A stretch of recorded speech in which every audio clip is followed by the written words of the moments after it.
ನಮ್ಮ ಸಮಾಜ ಹೆಂಗಿತ್ತು ಅಂದ್ರೆ ಕೆಳಜಾತಿಯವರು ಒಂದು ಸಮಯದೊಳಗೆ ಹಿಂಗೆ ಅಡ್ಡಾಡ್ಕೊಂತ ಬರುವ ಹಾಗೆ ಇದ್ದಿದ್ದಿಲ್ಲ.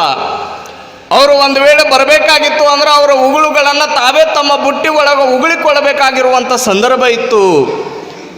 ಅವರು ನಡೆದಿರುವಂಥ ಹಾದಿ ಒಳಗ ಮೇಲ್ವರ್ಗದವರು ನಡೆಯಬಾರದು ಅಂತ ಹಿಂದೆ ಕಸ್ಬರಿಗೆ ಕಟ್ಕೊಂಡು ಬರುವಂಥ ದಿನಮಾನಗಳಿದ್ದು ನೋಡ್ರಿ. ಇವೆಲ್ಲಗಳನ್ನು ಮೆಟ್ಟಿ ನಿಂತು ಬಸವ ಎಂಥ ದೊಡ್ಡ ಈ ನಾಡಿಗೆ ಸಮಾನತೆಯನ್ನು ಕೊಟ್ಟ ಅಂದ್ರೆ, ಬೆಳಗ್ಗೆ ಎದ್ದ ತಕ್ಷಣ ಯಾರ ಮುಖವನ್ನು ನಾವು ನೋಡಬಾರದು ಅನ್ನುವಂಥ ಒಂದು ತಪ್ಪು ಕಲ್ಪನೆ ಇತ್ತಲ್ಲ, ಅವರನ್ನೇ ಬೆಳಗಿನ ಜಾವ ನೋಡುವ ಹಾಗೆ ದ್ವಾರಪಾಲಕರಾಗಿ ಹಡಪದ ಅಪ್ಪನವ್ರು ನೇಮಿಸಿದ್ರು ನೋಡ್ರಿ. ಎಂಥ ದೊಡ್ಡ ಬಸವನ್ರಿ. ನಾವೆಲ್ಲ ಏನ್ರಿ ಹಣೆ ಮೇಲೆ ವಿಭೂತಿ ಹಚ್ಕೊಳಕ್ಕೆ ಹಿಂದೆ ಮುಂದೆ ನೋಡ್ತೀವಿ. ಶಾಲೆ ಹೋಗುವಂಥ ಹುಡುಗರಿಗೆ ನಾನು ಕೇಳಿದೆ, ವಿಭೂತಿ ಹಚ್ಕೊಂಡು ಹೋಗ್ಬೇಕಿಲ್ಲ ಅಂತ ಕೇಳಿದಾಗ ಆಕೆ ಏನಂತಾಳ್ರಿ, ಅಪ್ಪ ಅವ್ರ ಶಾಲೆ ಒಳಗೆ ಎಲ್ಲರೂ ಅಂಗಿಸ್ತಾರಿ, ಅದಕ್ಕೆ ನಾವು ವಿಭೂತಿ ಧರಿಸಂಗಿಲ್ಲ ಅಂದ್ಲಕ್ಕಿ. ಅಂಗಿಸೋದಕ್ಕೆ ವಿಭೂತಿ ಹಚ್ಕೊಲಾರ್ದು ಹೋಗೋದೇನ್ರಿ? ಲಿಂಗವನ್ನು ಧರಿಸಿಕೊಳ್ಳಬೇಕು ಇನ್ನೊಬ್ಬರ ನೋಡುವುದಕ್ಕಾಗಿ ಅಲ್ಲ, ನಮ್ಮನ್ನು ನಾವು ನೋಡಿಕೊಳ್ಳುವುದಕ್ಕಾಗಿ, ನಮ್ಮನ್ನು ನಾವು ಅರಿತುಕೊಳ್ಳುವುದಕ್ಕಾಗಿ ಲಿಂಗವನ್ನು ಧರಿಸಿಕೊಳ್ಳಬೇಕು. ನಾವೆಲ್ಲ ಹೆಂಗಾಗಿವೆ ಅಂದ್ರೆ ಬರೀ ಲಿಂಗಾಯತರು ಲಿಂಗಾಯತರು ಲಿಂಗಾಯತರು ಅನ್ನುವಂಥ ಒರೇ ಒಂದು ಅದನ್ನು ಸರ್ಟಿಫಿಕೇಟ್ ಇಟ್ಕೊಂಡು ಅಡ್ಡಾಡಕತ್ತೀವಿ. ಹೆಂಗಂದ್ರೆ ನಾ ಇತ್ತೀಚೆಗೆ ಒಂದು ಘಟನೆ ಕೇಳಿದೆ. ಈ ಫಾರೆಸ್ಟಿಗೆ ಹೋಗುವಂಥ ಆಫೀಸರ್ ತನ್ನ ಕೈ ಒಳಗೆ ಒಂದು ಪಿಸ್ತೂಲ್ ಗನ್ ಇಟ್ಕೊಂಡಿರ್ತಾನ. ಗನ್ ಇಟ್ಕೊಂಡು ಫಾರೆಸ್ಟಿಗೆ ಹೋಗ್ತಾನ. ಯಾಕಂದ್ರೆ ಯಾವುದಾದ್ರೂ ಪ್ರಾಣಿಗಳು, ಕ್ರೂರ ಪ್ರಾಣಿಗಳು ಅಟ್ಯಾಕ್ ಮಾಡಕ್ಕೆ ಬಂದ್ರೆ ಅವುಗಳನ್ನು ಎದುರಿಸುವುದಕ್ಕಾಗಿ ಗನ್ ಬೇಕು. ನೋಡ್ರಿ, ಒಂದು ದಿನ ಫಾರೆಸ್ಟ್ ಆಫೀಸರ್ ಹೆಂಗೆ ಅರಣ್ಯಕ್ಕೆ ಹೋಗುವಂಥ ಸಂದರ್ಭದೊಳಗೆ, ಡ್ಯೂಟಿಗೆ ಹೋಗುವಂಥ ಸಂದರ್ಭದೊಳಗೆ ಆತ ಗನ್ ಮರೆತು ಹೋಗ್ಬಿಟ್ಟಿರ್ತಾನೆ. ಗನ್ ಮರೆತು ಹೋಗ್ಯಾನ. ಎದುರುಗಡೆ ಹುಲಿ ಅಟ್ಯಾಕ್ ಮಾಡಾಕತ್ತಿತ್ತು. ಆ ಮನುಷ್ಯನ ನೋಡಿ ಎದುರುಗಡೆ ಬರಾಕತ್ತಿತ್ತದು. ಇವನು ನೋಡ್ತಾನೆ, ಕಿಸದೊಳಗೆ ಕೈ ಹಾಕ್ತಾನೆ ಮ್ಯಾಲ ಕೆಳಗೆ. ಓಹೋ, ನಾನು ಗಣ್ಣ ಮರೆತು ಬಂದಿನಲ್ಲ. ಆ ಹುಲಿ ನನ್ನನ್ನು ಎದುರ್ಸಾಕ ಬರಾಕತ್ತದ, ಅಟ್ಯಾಕ್ ಮಾಡಕ್ಕೆ ಬರಾಕತ್ತಿರ್ತದ, ಅದು ನನ್ನನ್ನು ತಿಂದು ತೇಗಿ ಬಿಡ್ತದ, ಅದರಿಂದ ನಾನು ಕೊಲ್ಲಲ್ಪಡ್ತೀನಲ್ಲ ಅಂತ ತಿಳ್ಕೊಂಡು ಹಿಂಗೆ ಕಿಸೆ ಒಳಗೆ ಕೈ ಹಾಕಿ ಯಾವುದೋ ಒಂದು ಚೀಟಿ ಸಿಗ್ತದೆ ಇಲ್ಲಿ. ಆ ಚೀಟಿ ಹಿಂಗೆ ಹೊರಗೆ ತೆಗಿತಾನ, ನೋಡ್ತಾನ. ಅದು ಏನಿತ್ತು ಅಂದ್ರೆ ಆ ಗಣ್ಣಿನ ಲೈಸೆನ್ಸ್ ಇತ್ತದು. ಅವಾಗ ಅವ ಅನ್ಕೊಂಡ, ಓಹೋ ಲೈಸೆನ್ಸ್ ಆದರೂ ಸಿಕ್ತಲ್ಲ. ಅವಾಗ ಹುಲಿರಾಯನಿಗೆ ತೋರಿಸಿದಂತೆ ಹಿಂಗೆ ಲೈಸೆನ್ಸ್. ಏ ಹುಲಿರಾಯ ನೋಡಿಲಿ, ನನ್ನ ಕಡೆ ಲೈಸೆನ್ಸ್ ಐತೆ, ಮುಂದೆ ಎದುರುಗಡೆ ಬರಕ್ಕೆ ಹೋಗ್ಬೇಡ. ನನ್ನ ಕಡೆ ಲೈಸೆನ್ಸ್ ಐತೆ, ಎದುರುಗಡೆ ಬರಕ್ಕೆ ಹೋಗ್ಬೇಡ. ಬಿಡ್ತದೇನ್ರಿ ಅದು? ಅದೇನಂತದ್ರಿ, ಏ ಹುಚ್ಚು ಮಂಗ್ಯ, ಲೈಸೆನ್ಸ್ ಅಲ್ಲ, ಗಣ್ಣು ತೋರಿಸು, ಬಿಡ್ತೀನಿ ನಾನು, ಗಣ್ಣು ತೋರಿಸು ಅಂತದ್ದು. ನಾವೆಲ್ಲ ಹೆಂಗಾಗಿವಿ ಅಂದ್ರೆ ಲಿಂಗಾಯತರು, ವೀರಶೈವ ಲಿಂಗಾಯತರು ಅನ್ನುವಂಥ ಒರೇ ಒಂದು ಸರ್ಟಿಫಿಕೇಟ್ ಇಟ್ಕೊಂಡು ಹೊಂಟಿವಿ ನಾವು, ಲೈಸೆನ್ಸ್. ಅಪ್ಪವ್ರ ನಾವು ಲಿಂಗಾಯತರು ನೋಡ್ರಿ, ಚೆಕ್ ಮಾಡಿದ್ರೆ ಲಿಂಗನೇ ಇಲ್ಲ. ನಮ್ಮ ಜನಕ್ಕೆ ಬರೀ ಫೋನ ಕೆಲಸ ಆಗ್ಯಾವು. ಬೆಳಗ್ಗೆ ಎದ್ದ ತಕ್ಷಣ ಗುರು ಬ್ರಹ್ಮ, ಗುರು ವಿಷ್ಣು, ಗುರುದೇವ ಮಹೇಶ್ವರ ಅನ್ನೋ ಬದಲು ಈಗ ಹಂಗಾಗ್ಯಾವ ಅಂದ್ರೆ ಫೋನ ಪರಬ್ರಹ್ಮ ಆಗಿಬಿಟ್ಟವು. ಫೋನ್ ನೋಡಿದ್ರೆ ದಿನ ಬೆಳಿಗ್ಗೆ ಆಗ್ತದೆ. ಅದೇನು ಬೆಡ್ ಕಾಫಿ ಅಂತ ಬೆಳಗ್ಗೆ ಎದ್ದ ತಕ್ಷಣ ಬೇಕು ಸ್ವಲ್ಪ ಜನಕ್ಕೆ. ಆದರೆ ನಮ್ಮ ಎಲ್ಲ ನೋಡ್ರಿ ಚಟಗಳು ಹೆಂಗಾಗ್ಯಾವ ಅಂದ್ರೆ ಆ ಶರಣರು ಹೇಳಿರುವಂಥ ತದ್ವಿರುದ್ಧವೇ ನಾವದೀವಿ. ಅವುಗಳ ವಿರುದ್ಧವಾಗಿಯೇ ನಾವು ಕೆಲಸಗಳನ್ನು ಮಾಡಾಕತ್ತೀವಿ. ನೋಡ್ರಿ, ಈ ಫೋನ್ ಎಷ್ಟು ಕೆಡ್ಸಾಕತ್ತೈತಂದ್ರೆ, ಮೊನ್ನೆ ಒಬ್ಬ ಹಂಗೆ ನೋಡ್ಕೊತ ಗಟ್ರದಾಗ ಬಿದ್ದಿದ್ದು ಒಂದು ವಿಡಿಯೋ ಬಂದಿತ್ತು. ಹಂಗೆ ಫೋನ್ ನೋಡ್ಕೊತ ಎಲ್ಲಿ ಹೋಗ್ಯಾನಂದ್ರೆ ಹಂದಿ ಮಲಗೋ ಜಾಗಕ್ಕೆ ಹೋಗ್ಯಾನ. ಈ ಫೋನ್ಗಳು ಎಷ್ಟು ಗದ್ದಲ ಮಾಡ್ತಾವ ನೋಡ್ರಿ. ಇನ್ನೂ ಪಾಪ ಒಂದು 4ನೇತೆ 5ನೇತೆ ಸ್ಟ್ಯಾಂಡರ್ಡ್ಗೆ ಬರುವಂಥ ಸಂದರ್ಭದೊಳಗೆ, ಅವ್ವ ನನಗೆ ಫೋನ್ ಬೇಕು, ಅಪ್ಪ ನನಗೆ ಫೋನ್ ಬೇಕು, ಫೋನ್ ಕೊಡಿಸ್ಲಿಲ್ಲ ಅಂದ್ರೆ ನೇಣು ಹಾಕೊಳ್ತೀನಿ, ಸತ್ತೋಕ್ಕಿನಿ. ಏನ್ರಿ, ಏನು ತಿಳಿಯದೇ ಇರುವಂಥ ವಯಸ್ಸಿನೊಳಗೆ ಮಕ್ಕಳಿಗೆ ಏನು ಕೊಡಾಕತ್ತೀವಿ ನಾವು? ಅವುಗಳಿಗೆ ಒಳ್ಳೆಯ ಮನೆಯ ಸಂಸ್ಕಾರವನ್ನು ಕೊಡೋದು ಬಿಟ್ಟು ಬರೀ ಫೋನ ಹಿಡಿಸಿವಿ ನಾವು.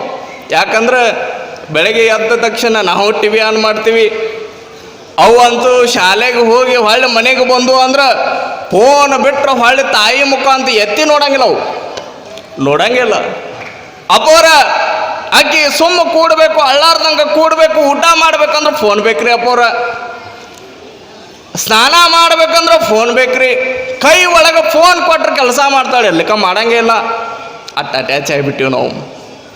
ನೋಡ್ರಿ, ನಾನು ಹಾಗೆ ಒಂದು ದುಃಖದ ಸಂಗತಿಯನ್ನು ಕೇಳಿದೆ ಇತ್ತೀಚೆಗೆ.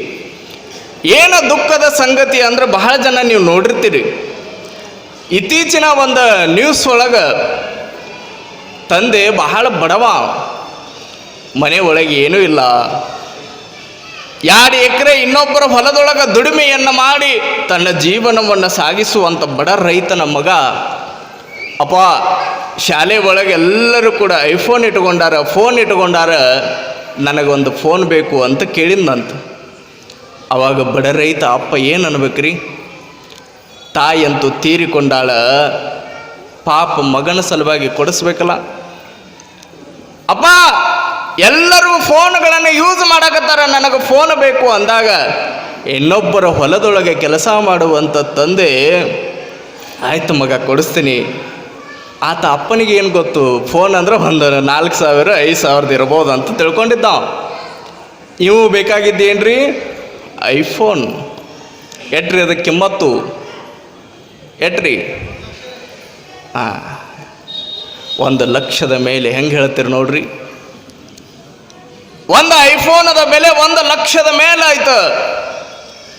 ನೋಡ್ರಿ, ಆ ಮಗ ಕೇಳ್ತಾನಂತ, ಅಪ್ಪ ನನಗೆ ಫೋನ್ ಬೇಕಂದಾಗ ಅಪ್ಪ ಹಂಗೆ ಕೂಡಿಸಿ 5,000 ರೂಪಾಯಿಯನ್ನು ತೆಗೆದುಕೊಂಡು ಬಂದು, ಮಗ ನೀನೊಂದು ಫೋನ್ ತಗೋ ಅಂತ 5,000 ರೂಪಾಯಿ ಪಾಕೆಟ್ ಹಿಂಗೆ ಕೊಡುವಂಥ ಸಂದರ್ಭದೊಳಗೆ ಮಗ ಅಂತಾನಂತ, ಅಪ್ಪ ನಾನು ಕೇಳ್ತಾ ಇರೋದು ಸಣ್ಣ ಫೋನ್ ಅಲ್ಲ, ನನ್ನ ಶಾಲೆ ಒಳಗೆ ಎಲ್ಲರೂ ಐಫೋನ್ ಯೂಸ್ ಮಾಡ್ತಾರೆ, ಐಫೋನ್ ಬೇಕು ನನಗೆ.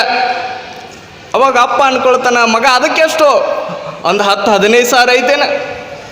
ಅವಾಗ ಮಗ ಅಂತಾನ, ಎಲ್ಲಿ 10-15 ಸಾವಿರಪ್ಪ, ನಿನ್ನ ಕಾಲ ಮುಗಿದು ಹೋಗ್ಯತ. ಅದರ ಬೆಲೆ 1,00,000 ಮೇಲೆ 26,000 ರೂಪಾಯಿ. ಯಾವಾಗ ಮಗ ಹಿಂಗಂದ, ಅಪ್ಪಗೆ ಮ್ಯಾಲಿದ್ದಂಥ ಗುಡ್ಡನ ಕೆಳಗೆ ಬಿದ್ದಂಗಾಯ್ತು. ನೋಡ್ರಿ, ಕಷ್ಟಪಟ್ಟು ಓದಿಸುವಂಥ ಅಪ್ಪ, ಆತ 1,00,000 ಮೇಲೆ 26,000 ಕೇಳಿದಾಗ ಅಪ್ಪನಿಗೆ ಹೆಂಗಾಗಿರಬಾರ್ದು? ಮಗ ಅಂದ, ಅಪ್ಪ ನನಗೆ 2 ದಿನದೊಳಗೆ ಬೇಕಂದ್ರೆ ಬೇಕು. ತಂದೆ ಎಲ್ಲ ಕಡೆ ಹೊರಗೆ ಹೊಂಟ. ನೋಡ್ರಿ, ಮನೆ ಒಳಗೆ ಏನೇನಿದ್ದು ಎಲ್ಲ ಮಾರಿದ, ಒಂದು 20,000 ರೂಪಾಯಿ ತಂದಂತ. ಆಮೇಲೆ ಇವ್ರ ಕಡೆ ಸಾಲ ಕೇಳಕತ್ತ ಅಂತ, ಒಂದು 10,000 ರೂಪಾಯಿ ಕೊಡ್ರಿ, ಒಂದು 20,000 ರೂಪಾಯಿ ಕೊಡ್ರಿ. ಮಗನ ಸಲುವಾಗಿ ಭಿಕ್ಷಾ ಬೇಡಕತ್ತಾನ ಅಪ್ಪ. ಆತನ ಕಣ್ಣೀರಿನ ಬೆಲೆ ಮಗನಿಗೆ ಗೊತ್ತಾಗೋಲ್ದಾಗೈತ. ಆ ದುಡ್ಡನ್ನು ಹೊಂದಿಸಿ ಆ ದುಡ್ಡನ್ನು ಎಲ್ಲವನ್ನು ತೆಗೆದುಕೊಂಡು ಬಂದು ಮೊನ್ನೆ ಹರದ ಬಟ್ಟೆ ಒಳಗೆ ನಿಂತುಕೊಂಡು ಐಫೋನ್ ಶಾಪ್ ಒಳಗೆ ನಿಂತು ಮಗನಿಗೆ ಐಫೋನ್ ಕೊಡಿಸಿರುವಂಥ ಘಟನೆಯನ್ನು, ಇತ್ತೀಚೆಗೆ ವೈರಲ್ ಆಗಿರುವಂಥ ಘಟನೆಯನ್ನು ನೀವೆಲ್ಲರೂ ಕೂಡ ನೋಡಿದ್ರಿ. ಮಕ್ಕಳಿಗೆ ಏನು ಕೊಡಾಕತ್ತೀವ್ರಿ ನಾವು? ಏನು ಬಿತ್ತಾಕತ್ತೀವಿ? ಯಾವ ಫಲವನ್ನು ಬಿತ್ತುತ್ತೀವಲ್ಲ ಅದ ಫಲ ಬೆಳೀತದ. ನೀವೇನು ಕೊಡ್ತೀರಲ್ಲ ಅದ ಬೆಳೀತದ. ಅವುಗಳಿಗೆ ನೀವು ಕಟ್ಟಿಂಗ ಸೆಟ್ಟಿಂಗ್ ಅಂತ ಮಾಡಲಿಲ್ಲ ಅಂದ್ರೆ ಅವು ಚಲೋ ಬೆಳೆಯೋದಕ್ಕೆ ಸಾಧ್ಯನೇ ಇಲ್ಲ.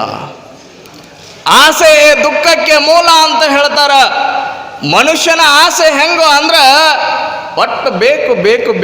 ಈ ಬೇಕನ್ನುವಂಥ ಶಬ್ದ ಏನೈತಲ್ಲ, ಇದು ಸಾಯೋವರೆಗೂ ಹೋಗಂಗಿಲ್ಲ ಅಂತ. ಯಾರಿಗಾರ ಹೋಗಿದ್ದೈತೇನ್ರಿ? ಅಪ್ಪವ್ರ ದಿನ ದುಡಿಬೇಕ್ರಿ, ದಿನ ಗಳಿಸ್ಬೇಕ್ರಿ. ಇವತ್ತು FD ಒಳಗೆ 1,00,000 ರೂಪಾಯಿ ಇಟ್ಟು ಅದ್ರದ್ದು 1,000 ರೂಪಾಯಿ ಬರಾಕತ್ತಿತ್ತು ಅಂದ್ರೆ ನಾವೆಲ್ಲ ವಿಚಾರ ಮಾಡ್ತೀವಿ. ಅಪ್ಪವ್ರ ನಾಳೆದು 2,000 ಆಗಿಲ್ರಿ, ಅಪ್ಪವ್ರು ಅದು 10,000 ಆಗಿಲ್ರಿ, ಅದು 1,00,000 ರೂಪಾಯಿ ಆಗಲ್ರಿ. ನೋಡ್ಬೇಕು ನನ್ನ ಜೀವನ ವಾಸ್ತ ಒಂದು ಕಾರ್ ತಗೊಳ್ಳೋದು, ಒಂದು ಮನೆ ಖರೀದಿ ಮಾಡೋದು, ಏನು ಬೇಕು ಅದನ್ನು ತಿನ್ಕೋತ ಹೋಗೋದು ಅಂತ ನಾವು ವಿಚಾರ ಮಾಡಕತ್ತಿರ್ತೀವಿ.